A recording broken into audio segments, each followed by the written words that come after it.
A battery energy storage system caught fire in South Africa, and this incident could have gone very differently. Firefighters were extremely lucky no one was injured. You found Stashed. I'm Pat, firefighter, mechanical engineer, and battery guy. One of my subscribers sent this to me over the weekend.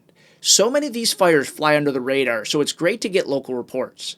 This incident happened on January 20th, 2026 at the Standard Bank office complex in Roodepoort, South Africa. The fire started at around 9 a.m. in a container-style battery energy storage system. Employees of the nearby office building were evacuated, firefighters responded, and they ended up spending a good portion of the day fighting this fire. Let's talk about the battery design because this is really important. In the US, modern battery energy storage systems have strict design requirements. The batteries, the electronics, they should only be able to be accessed from the outside of the unit, meaning you shouldn't be able to actually walk inside of the enclosure. These systems are designed to contain failures. In a best case scenario, a fire should not extend into a neighboring unit if one of these systems catch on fire, but they also need to have a way to manage an explosion. They can do that by internally igniting the vapor cloud before pressure builds up inside the container, or using dedicated deflagration panels to relieve pressure if an explosion occurs.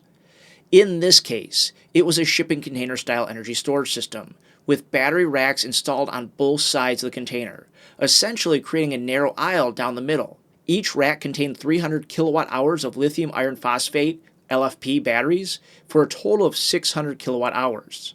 One comment I see far too often is the idea that LFP batteries aren't somehow lithium-ion batteries. That's not true. Lithium-ion refers to how the battery works.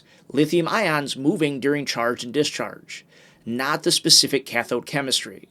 LFP is one of several lithium-ion based chemistries. But going back to the design, the interior access is a serious problem.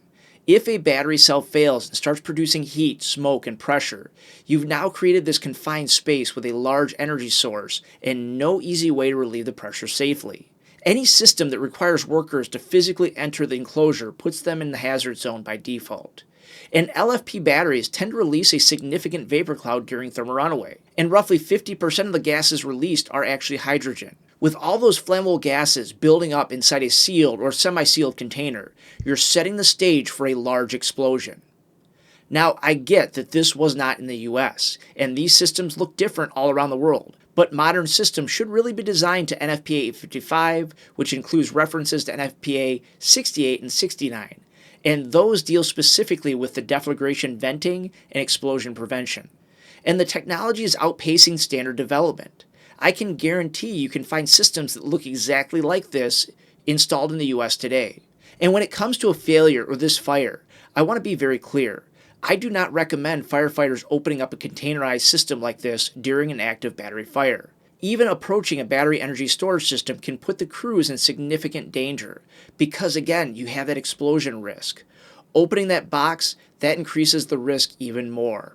And we've seen this before. In 2019, in Surprise, Arizona, 4 firefighters were seriously injured in a battery energy storage system explosion. The crews in South Africa were extremely fortunate that no one was injured and that this did not escalate into an explosion. This fire burned through most of the day. They did try to actively fight the fire. However, looking at the aftermath, it appears that the batteries largely burned themselves out. It's more of a waiting game than actually extinguishing the fire. Even though most of the cells appear to have failed, this does not mean the system is safe. There can still be stranded energy, damaged cells that haven't went into thermal runaway yet. There is a real risk during the overhaul and battery removal process.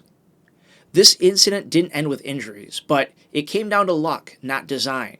Container systems with interior access leave very little margin for error. As these systems continue to be deployed, design choice matters, not just for reliability, but for the safety of the people expected to respond when something goes wrong.